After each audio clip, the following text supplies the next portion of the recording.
Welcome to Blunt Kings, motherfucker. Smoke weed every day. Good job, Larry. Numbers. Yo, What the fuck? what the fuck is up? We are back with another episode of Blunt Kings Podcast, episode 28. I am your host with the most, the grossest uncle, Tio Val. This is my boy. Hey, Omega with the funky dope flavor, a.k.a. the Funko, the Drunko, the Feo, the Ayo, the Ayo of all Feos. You already know, ya tú sabes. Yo, we are back. This What's week, good? hip-hop turned dangerous, gold, platinum, in prison, in power. Hey, Omega, how was your week, dog? Yo, man, loving it. Been better. The road's been fucked up, inclement weather, but I'm still getting where I need to go either way, whatever. You know what I'm saying? Getting some cheddar. Man, gotta get it. That's Oh, it. yeah. You know what I mean? It's January there. It's a long month.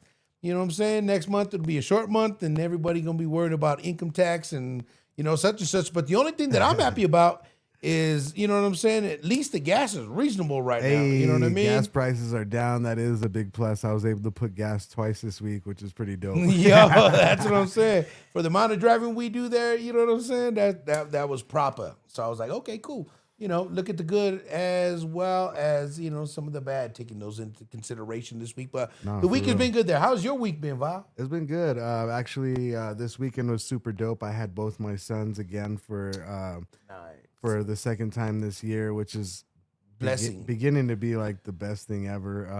Love it. Nothing like family time. We went tubing. We played some video games. We played trivia. We did a bunch of cool stuff. So Nice, it's always nice to have both my sons in the house at the same time. Sometimes it's one, or sometimes it's the other. Most of the time it's just the younger one.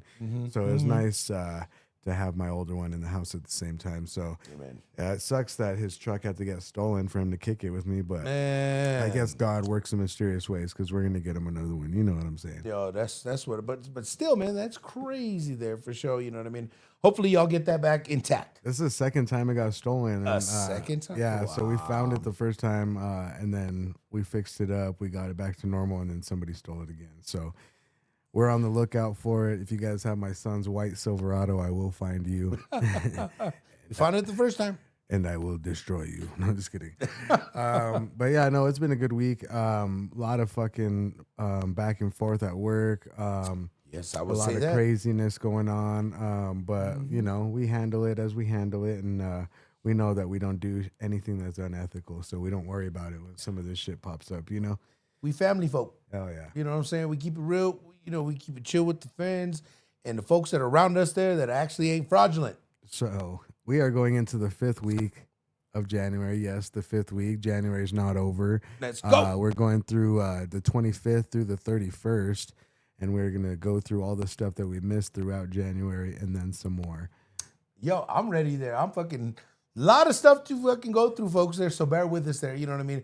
A lot of folks, a lot of stuff you're gonna recognize there. A lot of familiar names there. So you know what I mean? Buckle in, strap in, light them blunts. Let's get it in. I like these new chairs that we have. We can just, it looks like I'm running in place. Like, remember Dumb and Dumber? He's all, Man, it feels like I'm running at a fast speed, Harry. we Yeah, are. Lloyd. Harry, we're running at a fast speed. We're already on episode 28. We are definitely running on that fast speed. And Watch out, dog. yeah, watch out, everybody, because we ain't stopping. We're going to bring you 2 episodes every week for the rest of your fucking lives. So get used to us. I'm your host with the most, the grossest uncle, Tio Val. This is my boy. Hey, Omega with the funky dope flavor. And let's start the show. Uh, January 27, 1986, LL Cool J dropped I Can't Live Without My Radio, cemented battle rap bravado as commercial force. Def Jam's stripped down sound becomes the industry blueprint for hip hop at that time.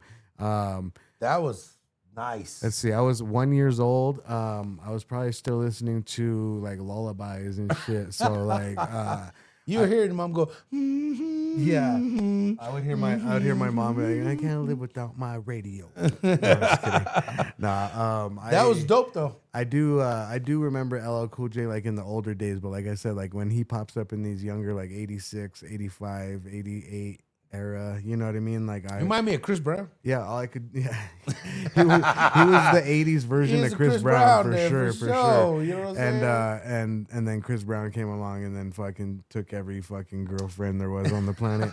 But anyway, The only man with the OF. that's crazy, dog. And you know what's funny is like a lot of these girls go to these Chris Brown. We're jumping off topic. Whenever we go to enough of the topic, I have to mention it just so people don't be like, oh my god.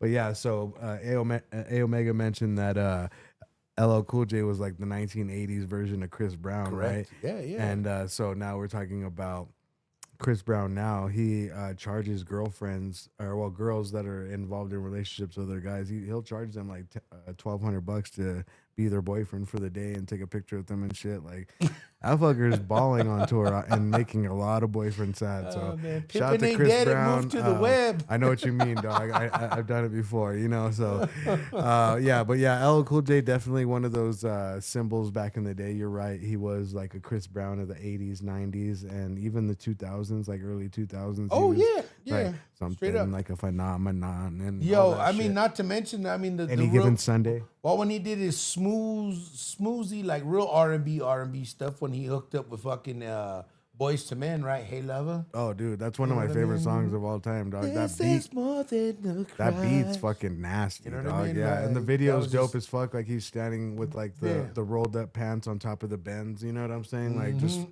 cool as fuck, looking like just like Just swag. the epitome Yeah, of like pretty boy gangster shit. That's in, what I'm in saying, the yeah. 90s, you know. Because he knew, like, okay, I got to grow up now. You know what I mean? I can't be running around with my T-shirt off and everything. You know, I got to move in and transition to other things. And, you know, that's why LL's still relevant to this day. You know what I mean? And, you know, I remember seeing him on Drink. Can't live without I the think radio, it was though. Drink Champs recently, and he was talking about that some dude tried breaking into his house and he beat the fuck out of him. oh, and it yeah, was like that happened a while back. Yeah, it was like the fight for his life, like type shit. Like he says, Oh, he beat the brakes He off says, that like, cat, yeah, he dog. said it's like different when you're fighting, like in the street, like you're just beefing over like $20, like you stole my $20 or whatever. But Yeah. when someone's coming into your house and you're like, oh, it's go time, like it's a totally different kind of fight, and he beat the fuck out of that dude.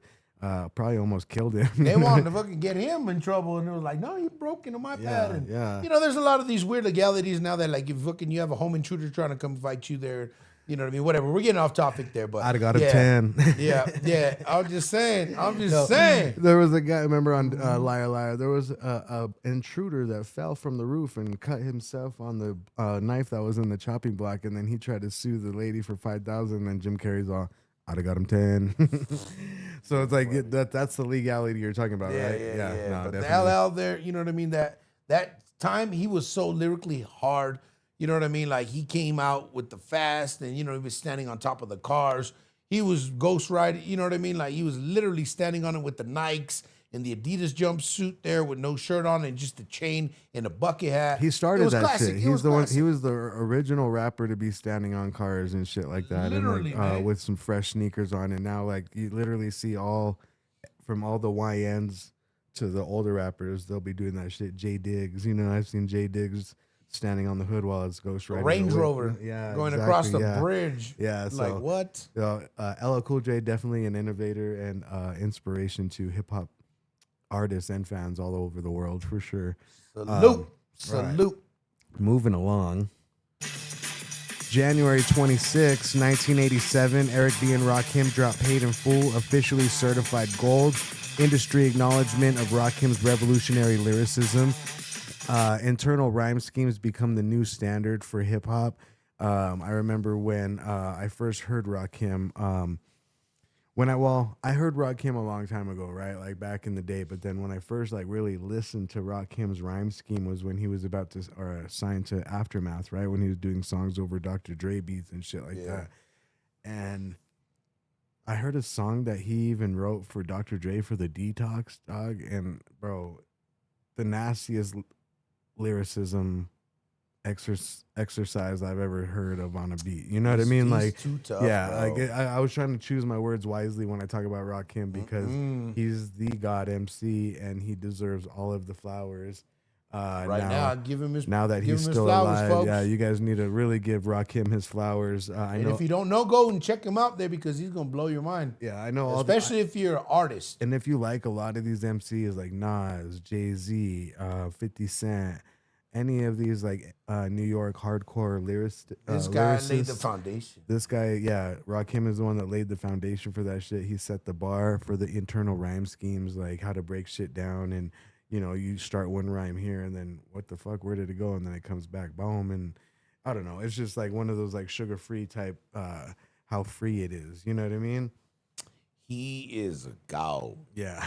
You know what I'm saying? And, you know, And Rakim he'll is like rhyme a those god. words together. You're like, Real.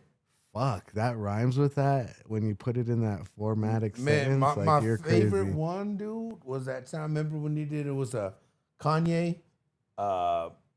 No, I mean it was a premiere. Nas, right? Oh, classic, yeah, Classic. That boom boom. yeah. Dun, dun, dun, His dun, verse dun, is dun, dun. nasty, and he slaughtered everyone on there. Like, and Kanye, you could tell Kanye was coming with it. You could tell Nas was coming with it on Yo, classic, but yeah, You, Rakim, yeah, Rakim will kill him every dog. time for sure. Rakim, Yeah, shout out to Rakim, bro, for real. Yo, go check that out, folks. Man, but shout out Rakim. All right, moving along. January 28th, 1988, Public Enemy drops Don't Believe the Hype. Direct attack on media narratives around black artists. Political rap becomes unavoidable in the mainstream media and the rap game as well.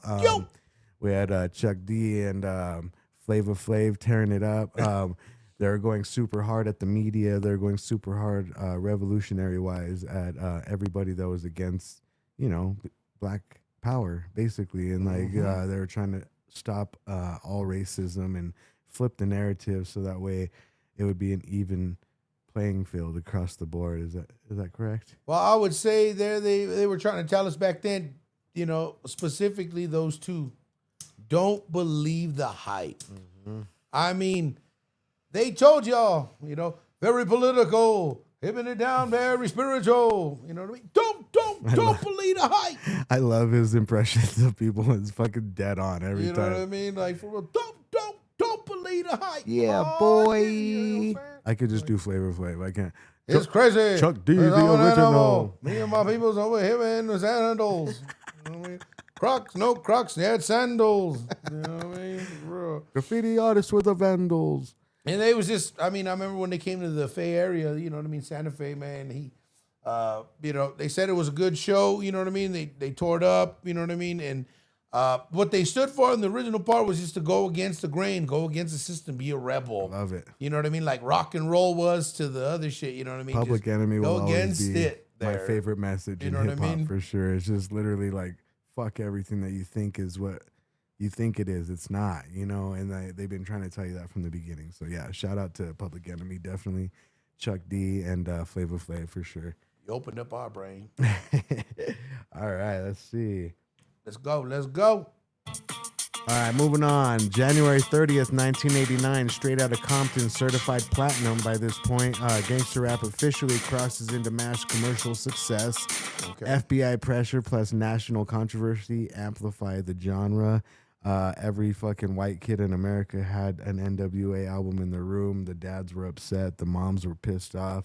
They were flattening CDs in the streets. Oh, yeah. Remember that shit when they had all the gangster rap CDs Oh. all in a pile, and then they had the fucking Yep. the steamroller come over, activists. yeah, and Yes. fucking steamroll the fucking whole pile.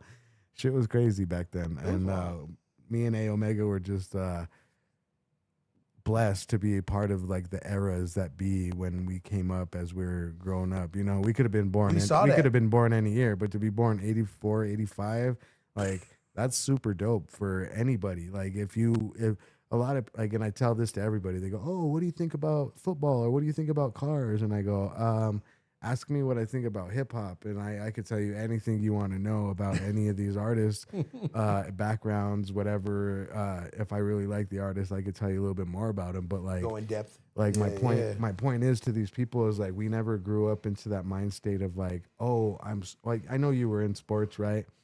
I was. I never Yeah, was. yeah. I was never in sports, dog. I think I played basketball one time in 4th grade. You know what I'm saying? Okay. Like, Yeah, you're and- part of the actual school. like Pee Wee League Yeah. after school. Like you could play the other. But you were school. part of like your school, like you played for the fucking Herons or No, you played dude, for it was the Hawks. I or would have whatever. thought that's what it was, dog. But it was just literally like they just said show up with your jersey and play the other school. This is Colorado at the time, you know what I Okay, mean? so it was like flag football or like flag? or- basketball. So it was So like, it's like, yeah, you just put on a weird like mesh meet at number. this gym, put on the mesh. Yeah, the and mesh vest. Yeah, put on the mesh vest and fucking go at the Yeah, basketball. wear a white T-shirt there. Yeah. Run around. And so that was like the only experience I. And really your name had, was like written on in the back. sports. They just called you 34. Yeah, like it was just you pulled like I was 34 one week and then I was 12 next week because it just depends on what jersey you pull out of the box. You know what I mean? Like that's the kind of sports I played. Yeah, So yeah, my I got point you. was like I was never inspired to be involved in sports or learn how to fuck with cars. I always like the second I heard hip hop, That's what it was. I was just on it. You know what I We mean? tuned in. I was same thing with alternative music. Like when I first discovered just music as a whole, it was like I remember listening to rock before rap right, exactly, because and it was already around a little bit more. exactly, and our parents were more inclined to listen to that shit rather than throw on some rap music. I was kind of blessed because my dad was like an AC/DC, Too Short, Master P kind of guy. Right. Suicidal tendencies. Totally.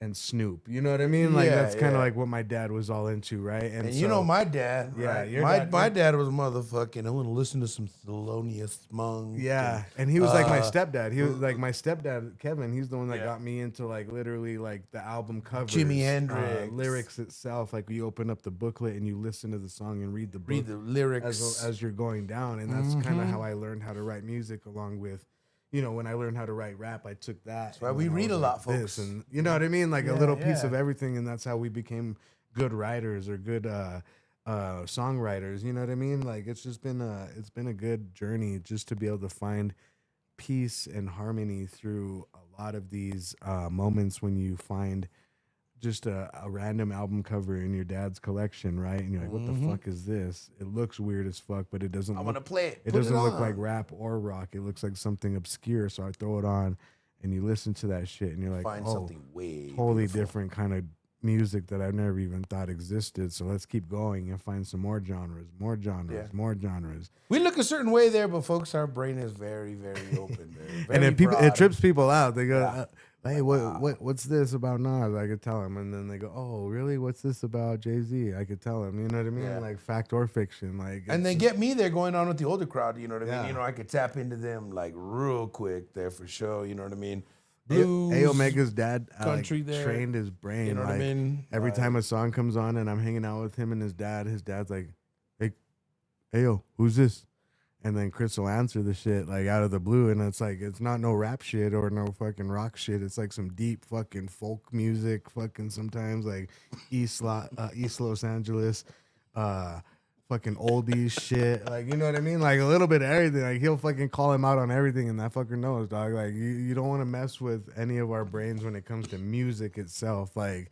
We have a lot of extensive background when it comes to music history, and a lot of people that fucking doubt that shit could eat a dick. You know what I mean? So, yeah. Anyway, N.W.A came out, and they were going platinum at this point, January 30th, 1989, and then we move on to 1990. Oh wait, hold on, wrong one. We go on to 1990, and. Ice Cube drops America's Most Wanted January 30th, 1990. Sorry. West Coast political rage packaged into solo dominance. Cube proves that N.W.A wasn't just the ceiling, it was the floor for him. It was just the foundation. He took it so much farther. He became a director, actor, an activist. He just became so much more after N.W.A. Shout out to Ice Cube. Definitely want to give you your flowers while you're here for sure. Running with the nation there too. You know, Yeah, that's what I meant. Yeah, like like with the, running with the them and political saying, aspect of it. Yeah. fuck that shit. You know what I mean? Like, you guys are getting by on me. You know what I mean? Oh yeah, the Jerry Heller shit. You know what I mean? You know, just the breakup from the group, like everybody else is getting their shit, and you know what I mean? My little ass from South Central ain't getting nothing. Everybody already else got their shit. I'm working twice as hard, writing after shit. You know what I mean? Yep. See, Manches hit there too, dog. You know what I mean? So, you know what I mean? I feel you on that shit. And like, you know, Cube, there's always just been one to like not let it pass there. He's gonna pull your card either way. Right. You know what I'm saying? He's not the fucking type of cat. You already know there. Oh yeah, you think it's a front there. No, Cube's gonna fucking pull your bitch ass card. Yeah. You know what I mean? He'll go up right up into the motherfucking thing and wreck shit up. Cube is like he's like the West Coast Nas, like you don't want to, or Kendrick, if you will, like well, he's from the West Coast as well, but like a better analogy, he's the West Coast Nas when it comes to like disses, if you will. Cube gets it in. Cube gets it in there for sure. You know what I mean? Especially this early on point, hungry, aggressive. Y'all didn't want to fuck with that there for So sure. another drop that happened that year after that, January 29th, 1991, Geto Boys drop Mind Playing Tricks on Me. I believe we talked about this on the very first episode of Blood Kings. Very good. Very Super good album. I love Die Motherfucker Die. That's one of my favorite songs ever. Like I remember hearing it on Office Space, right? When they were killing the fucking fax machine. Super dope song. Yeah. I believe Geto Boys was one of the dopest rebellious Southern energies at the time, and were just totally kind of like the N.W.A. of the South, right? Like it was like a mixture of N.W.A. because like Ill Bill, right? He's kind of like a Flavor Flav kind of add-in for the group, so it was Totally. like But he reminded me of, like- N.W.A. Public Enemy of the South, you know, and it was a really cool mixture. At the I mean, time. because you had fucking, you know what I mean? You had Scarface with the deep voice there. Willie D was like lyrical there, you know what I mean? Yeah. Fucking, he had like that, you know, kind of like AZ kind of swag. And then you had Bushwick Bill. Oh, yeah. With I said Ill Bill, my bad. Bushwick Bill, sorry. Bushwick Bill there, you know what I mean? And he was the one that got shot, and he was just like, you know, the younger cat. I mean, not He younger got cat, shot but in the eyeball, right? that ball. He got shot somewhere, man. And I just And his remember, eyeball like, popped out? It was messed up there, that little homeboy. You know what I mean? He was cool as fuck there for sure. But the song is "Damn It Feels Good to Be a Gangster." Yeah, yeah. You know what I mean? That's Damn, it feels good to see people up on it. Yep, that's that one for sure. Besides, My Mind's Playing Tricks on Me. We all know that one. You know what I'm saying? But Real yeah, dark, shout out real to dark, the real fucking, ominous, you know, like Yeah. real like kind of like witchcrafty. and it was almost. crazy because, you know what I mean, they had a whole different sound there, but they was from Houston. You know what I mean? They was from Texas, and it was Yeah. like, okay, cool, man. That's when the South started coming up again. You know what I'm saying? Shout But out to moving the Geto on. Boys. Rest in peace to Bushwick Bill for sure. Scarface is doing big things still, and Willie D, I think he's doing like a bunch of interviews nowadays or some shit like that. Got you. All right, moving along. January 28th, 1992. This is one of my favorite rappers of all time. Redman drops What? The album, funk-driven, gritty East Coast sound breaks through. Redman becomes Def Jam's wild card star. Definitely one of the best MCs in the entire game of hip hop. He's definitely up there with Black Thought, Big L. You know what I mean? Like really, He's still doing his shit too, man. Oh, He's yeah, coming super out dope. with more music videos and fucking and videos reels and clips and yeah. all sorts of shit, man. This man is a busy man, yo. You know Yeah, what I'm shout out to saying? Redman, dude. Redman is Fucking, not to mention just retardedly fucking funny, man. He's fucking oh hilarious. yeah. You know what I mean? Damn, I should have. I guess I should have wore the fucking How High hoodie, but I wore that before. But I got the fucking Menace to Society junk. It's all good, man. I love your Borracho fucking Borracho Nation. Raiders shirt, dog. Everybody's like, yo, is this Raider Nation? No, it's Borracho Nation, man. You know what I'm saying? Keeping it real, though. You're gonna start seeing a bunch of just random T-shirts from me and A Omega. Like we're gonna just start dressing like us. You get the point. We're hip hop historians. We wore a bunch of hip hop shirts on the first couple episodes, but Yeah, we now look I'm just gonna good, start coming. polos, collars, I'm gonna yeah, start we all coming to know the that. studio in my pajamas, dog, and just being like, I'm gonna wear a I robe don't give next a one fuck. like motherfucking Saucy Tony there. hey, we'll get some Versace Pretty robes, Tony. dog, for the 100th episode. Watch out. All right. So let's see. Moving along. January 26, 1993, Ice Cube drops The Predator, certified platinum. Post LA uprising, anger becomes a commercial juggernaut. Protest rap proves it can sell at the highest level possible. I remember Ice Cube was dropping. What was the main song on Predator? Do you remember? Was this like good day and Predator shit? there? I think this was you know how we do it. Okay, you know how we do it. Yeah, and I think today was a good day. Today was a good day. Yeah, that's what I that's the one thought. I'm talking about. Yeah, those yeah, ones yeah. there for sure. You know what I mean? But Oh, it's all good. That's just the audio. Yeah.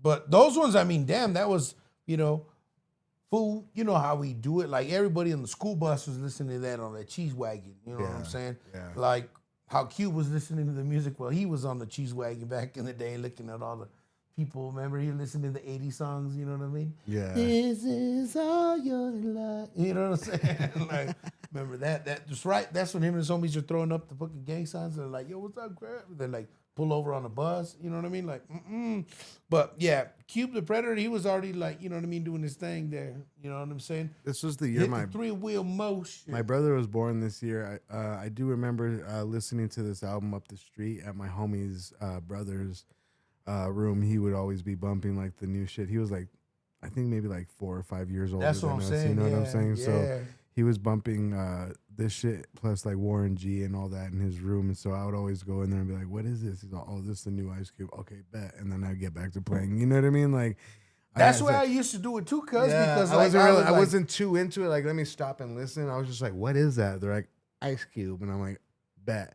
And then I just go back to fucking playing kickball or whatever the fuck. And I'd be like that, yeah, like, because that was always my thing. Like, yo, my homeboys, you know, that I would hang out with there, we still really didn't know about it there. But when I heard it from like their family members, I'd be like, yo, older brother, yo, older cousin, yo, what the fuck's that, dog? Yo, you know what I'm saying? Oh, yeah, that's the Loonies. That's Drew Down. And I'm like, oh, shit, Drew Down. Okay. I'm like, where's that from? That's the Bay Area. And I'm like, fucking A. I'm on that Bay Area there. What's that E40? I'm like, oh, shit. Yeah. Sprinkle me, man. I remember You that know what when I mean? saw Like, the bruh. Rolex on the CD cover. I'd ask my cousin Diego, "What the fuck is that?" What's the new E40? I don't know who E40 is. Later, and then I'll be back to it in a couple years. But yeah, like it was like in the '90s, we were more like in this kid era. Like, oh, I want to go ride the bike, but that was a dope song that I just heard. Yeah. Later, you know what I mean? When we heard the Ice Cube at that time, we was on the bike with the headphones. Yeah. You know what I mean? We did have the Walkman. Yeah, A Omega did. Like, Yeah. like I said, like when I would hear this shit, I would just be like at a glance, like, oh, my cousin had it, or the homie's brother had it. Yeah, no, That- I'd be at I fucking seen the cover, that was cool. Disc jockey but I'm gonna FYE. go outside and go skate some more. You know what I mean? Like it was just I'd like be on this the skateboard. back and forth. Like at this time, it was music, jumping in people's backyards, the music, trampoline music, going swimming music, Summertime going to shit. the movie theater. You know what I mean? Summertime. Or arcade or whatever. You know what I'm saying? So like it was. At this time, we weren't super dedicated, but we were curious, and we were definitely dabbing in, and we were listening to like Doggy Style on the Walkman or shit like that. You know, yeah. With that being said, this episode is brought to you by Bizcochitos, the dopest edible.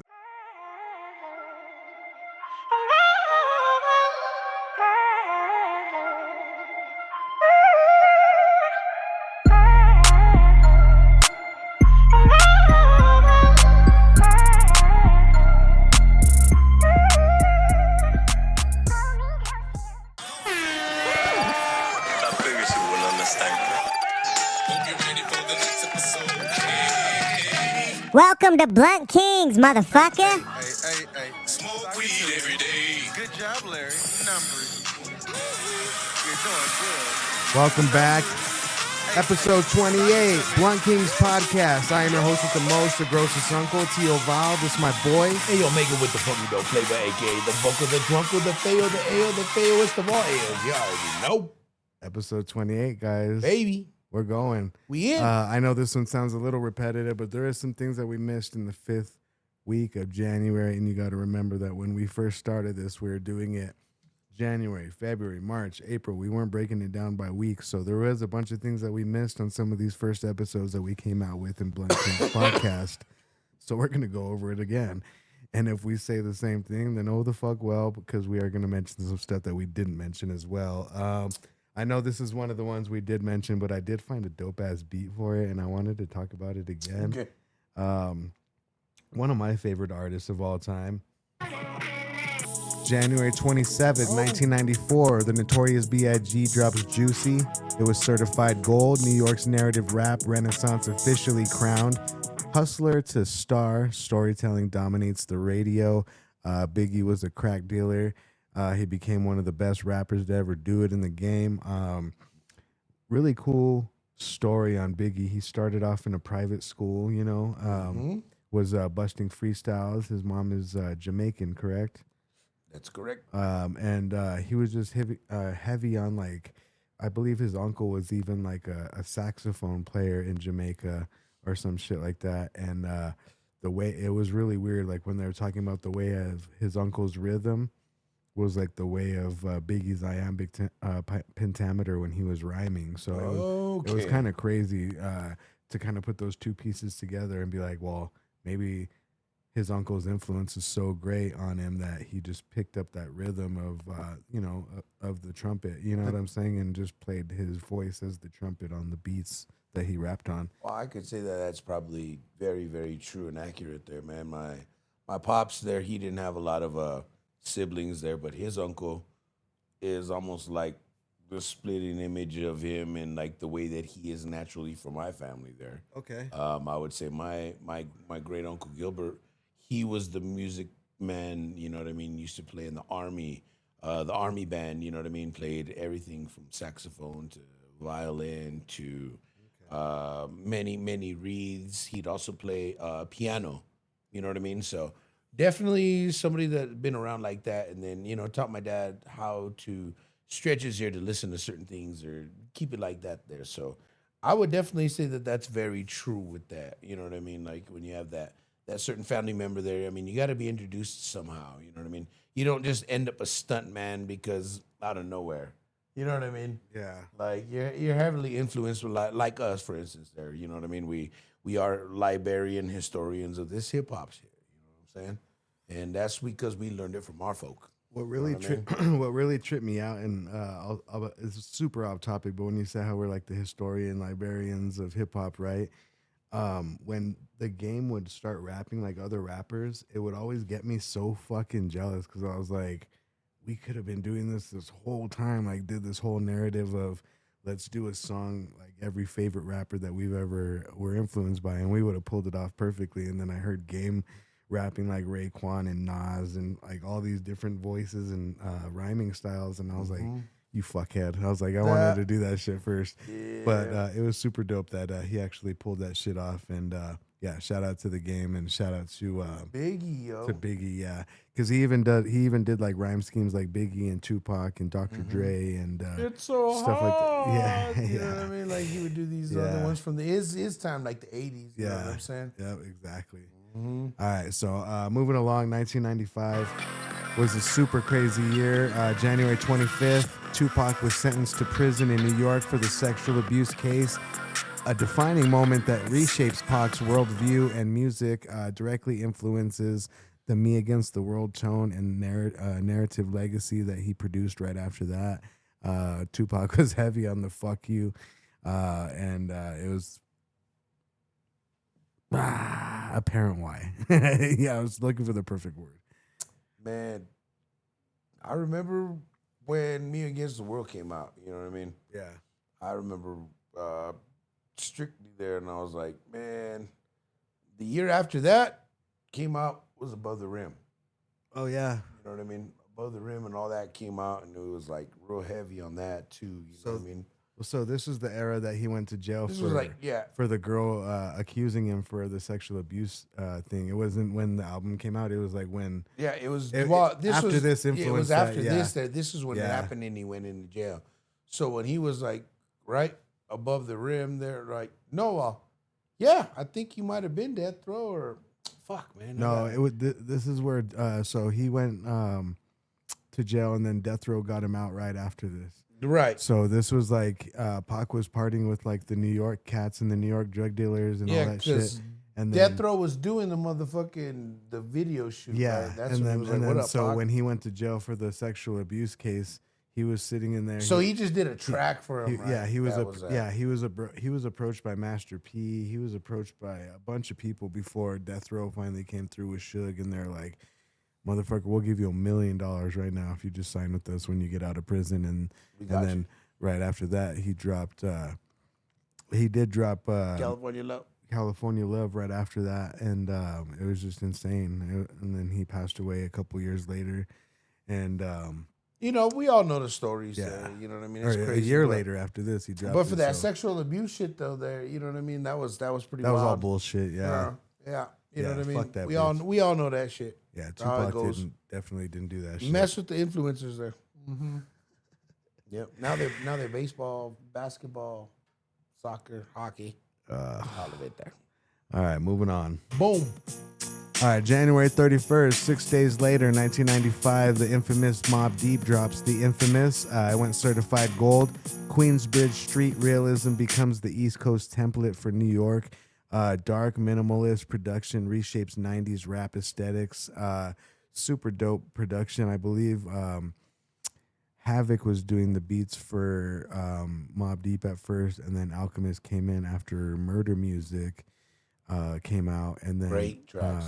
and then they just started making history with the Alchemist after that, and then they would recruit people like Big Noid and all that to the circle afterwards, and it was just Cool G Rap was part of Infamous for a while, like just a bunch of dope shit with Mobb Deep. Rest in peace to Prodigy and much flowers to Havoc for being one of the best lyricists in New York and one of the best producers in the game. Actually, as well. I can't believe next year's already gonna be a fucking whole 10 years, man. Yeah. That's some crazy. And Prodigy didn't shit. choke on no fucking egg, dog. Like that was some mob tactic shit. Like we talked about that shit on the Crash Out for sure. All right. Yeah, that was a great album though. Oops, I almost erased something. Changed everything. So the next one All coming right, up. moving along, we are going to January 30th, 1996. Eazy-E dropped straight off the streets of motherfucking Compton. One of the last full project issued during Eazy-E's lifetime, cementing his influence on West Coast gangster rap. One of the dopest West Coast albums still to this day, honestly. That was your shit, huh? Yeah. I loved Eazy when he was beefing with fucking Dr. Dre and Snoop, and I believe we said this on an earlier episode, but when we seen it, we couldn't see it on the internet. We saw it as videos going back and forth. MTV was pretty much ping-ponging a yeah, bunch of ping-ponging all the beef, these and other they were shit. kind of what is it? They're chaperoning the beef, if you will. They're like, oh, you just sent us a video that's teasing Eazy-E. Okay, let's put it on. Oh shit, you just sent us a video that says fuck Snoop and fuck Dre. Let's throw that shit in the mix on on our rotation, and definitely Throw some other shit in between. I believe they were kind of responsible for amping up the beefs of anyone at the time. It was all MTV. There was no Facebook. There was no Twitter. There was no Instagram. No Snapchat. None of that. None of that shit. Besides publishers. Yeah, we would see it like in the magazines like That Double was XL, The Source, but I don't even think The Source is out at this time, so we would see it in The Source. The Double XL came after, but we'd have to go to Word Up magazine, The Source, and just random a Murder Dog, like underground rap magazines in order to find out our information on our favorite rappers that were beefing with our other favorite Way back in the rappers. Yeah. But yeah, shout out to Eazy-E, rest in peace. Definitely one of the best to ever do it. West Coast legends will never die for sure. At all. All right. January 28th, 1997, Camp Lo drops Uptown Saturday Night. The release acclaimed East Coast duo's debut LP, blending 70s soul with hip hop vibes. Camp Lo's definitely one of the dopest. I heard him on a song too recently with it was Camp Lo, Dej Loaf, and who was the other one? It was like I Am Sue. Oh my god, dog! It's called Famous, dog. It's one of my favorite songs of all time, dog. And Camp Lo spits a dope ass verse. So does I Am Sue, and Dej Loaf comes with that fucking sick ass hook, and you guys gotta check that shit out for sure. Okay. Yeah, so they're still tearing it up. This song is maybe like 8 years old, and Camp Lo's on it. You know what I mean? It's pretty cool. You gotta hit me up with that. Oh yeah. Or maybe it's K Camp. I don't know. I might be fucking up. You know what I'm saying? There's too many camps. K Camp there. That sounds about right. I'm saying I know that one. Out the mud. 1998. Oh shit! Hold on. We gotta start this the right way. January 27, 1998. GP Wu drops "Don't Go Against the Grain." Wu-Tang affiliate group dropping their only official LP in this week. We listened to this before the show. Super dope lyricism and super dope beat choices from the group. GP Woo, and we're wondering why the fuck didn't you guys come out with any more albums like Smoking and Don't Go Against the Grain and like other tracks on that album were fucking super dope. I don't know why they just only put out one album. Kind of like just said, hey, we lost the funding. We lost the funding. You know what I mean? Yeah, We're RZA probably focusing on this. RZA probably cut him off or some shit. He's like, Bobby Digital said, no more. Bobby Digital said, nah. No more. All right, moving along. One of our favorite groups of all time to ever do it. January 25th, 2000, the Locks drop We Are the Streets. Core New York hip-hop sophomore LP emphasizing gritty street narratives. Jadakiss, Chic Luch, and Styles P, The Ghost. Definitely the best trio of lyrical hip-hop. Except for T.I.O., the Inspired Ones. I'm always going to say that. Yeah. T.O. is the only trio that that really matters around here in New Mexico, but we do love and we do have respect for the Locks. Super glad that LOX, baby. they got out of their shitty deal with P. Diddy, and now they're doing dope shit, all three of them. I seen Styles P on a bunch of podcasts nowadays. Jadakiss and Fat Joe have their own podcast, and Loving Chic it. Luch is just having fun. You could tell that guy's just Living. life. You know what I mean? Yeah, he's living. They loving. They smiling. Everybody's doing things. They wilding. They from the island. You know what I'm saying? All right, moving along. No more hollering. We still have 15 minutes. Okay, moving along. Oh. January. Oh, let's see. What was it? Yeah. Oh yeah, the same day, January 25th. Hypnotized Camp Posse, 3-6 Mafia presents Hypnotized Camp Posse, the album, solidifying 3-6 Mafia's regional and national influence, and till this day, worldwide influence. Honestly, one of the best groups to ever do it from the South. I don't know. Shout out to all of them. That song, they just that compilation though was crazy because they got like samples from like old school movies, like "Tastes Good." You know what I mean? It was like yeah. Sarah Michelle Gellar and that fucking, you know what I mean? Like the real eerie shit, like, you know what I mean? And it was just real gritty the way that they did it at that time. And you know the mafia. This is the one shit, with like the iced out blue. yeah, with the actual pendant Grim chain. Loker, Grim Loker, Yeah, the Grim Reaper, yeah. Yeah, Grim Loker. Oh wow, that's like some fucking essay Up from- north, what's yeah. up? I'm Grim Loker. Yeah. You might have a cousin named We're Grim. definitely puffing Grim on some Loco. bomb ass Stay Puffed rosin inside of some Laffy Taffy bud. So like, please excuse me for all the stumbles. When it's really good bud, I do get like happy and I get excited and then I start stumbling on my words and shit. But We good. I'm high as fuck right It's now, all and we're good. gonna keep this shit moving. It's the Blunt Kings. January 27, 2000, Lil Boosie, youngest of the camp, album released, early release for a major Southern voice in hip hop. Boosie badass. One of the funniest motherfuckers to ever be on the internet nowadays. That guy is hilarious. There was an interview where these chicks are like, "What would you do if your girl caught you cheating?" He's like, "You gotta cry with her, man. You gotta cry with her." So that is one of the funniest things I've ever seen. But yeah, shout out to Boosie, one of the dopest voices in hip hop for sure. Moving along, January 31st, 2005, Pete Rock dropped Surviving the Elements, or the Surviving Elements, sorry. From Soul Survivor 2 Sessions album was released. Rare and instrumental heavy Pete Rock project acknowledged by heads of underground hip hop and mainstream hip hop as well. We love Pete Rock here at the Blunt Kings podcast, one of the dopest producers to ever do it. Original. He's made beats for everybody, like everybody. Literally. Everybody. Everybody. Every time. Let's Anything see. goes.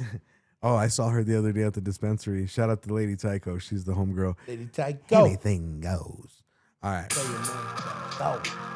January 31st, 2006, Daddy X Family Ties album was released. Hip hop and funk rock. A voice from the Cottonmouth Kings. Territory adding the new era's genre crossover.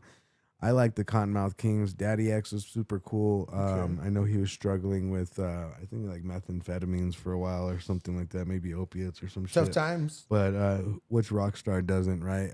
My very first concert, though, is why I'm glad they threw Daddy X on there, because my very first concert that I ever went to, like, that I was like in the crowd concert type shit, was Cottonmouth Kings. Okay, you writing the mosh pit mix? Yeah, dude. Okay, Like okay, it gotcha. was even cool. Like I even went on stage and And a lot of people talk shit about me for this, but like I wasn't really breakdancing. I was just like all happy to be on stage, and then like I was just like rocking back and forth type shit, and then I jumped in the crowd. First time I ever crowd surfed, super cool. Okay, nice. Experience for a concert. Went with the Hell homie yeah. Cody Smith. That was my homie back in the day, like in elementary school Shout out type Cody. shit. Yeah, shout out to Cody. But yeah, super cool. Shout out to Cottonmouth King. Shout out to Daddy X. What? Rest in What, peace to what? Pakalika. Pakalika was like their stage presence early Cottonmouth Kings. He'd kind of look like the Invisible Man, like real like wrapped up mummy type face, Okay. stunner shades, and like hat, like real dressed up and done up, and he knew how to pop lock. Pop like, and lock. bro, yeah, sicker pop than lock, fuck. And okay, then he okay. passed away like 5 years into them touring or Oh, some no shit like that. way. So yeah, rest in peace, Pakalika. We definitely don't forget you. I want to get a picture of you on the wall for sure. Definitely want to R.I.P. my friend. show that love and respect to the team. So yeah, shout out to Cottonmouth Kings. All right, moving along. Oh. January 2011 and January 2012, Talib Kweli drops Gutter Rainbows, and then January 27, 2012, Lord Finesse drops The Art of Digging, Blue Note, State of Mind. And then right after that, January 31st, 2012, A-Rap Music. He drops Instrumental University, super dope beat album. A-Rap Music is definitely one of the hardest producers in the game. One of his favorite beats that he's ever made, A-Rap Music, that I've ever heard him make was the Hammer Dance with the Slaughterhouse. Remember that shit? Oh yeah, That was one of the Slaughterhouse. Yeah, there, Slaughterhouse is dude. definitely one of the best hip hop groups that was ever created. I do not know why you guys broke up. Dude, that NPC was fucking disgusting at that time, dog. You know what I mean? The way you just ride that shit was fucking amazing. Oh, man, yeah. dude, for sure. Oh, For yeah. sure. We miss you, A-Rap. Come back with some new shit. We need it. Yeah. All right. And then January 29, 2013, Slum Village and Mick Boogie dropped Dirty Slums 2. Super dope ass sample beats.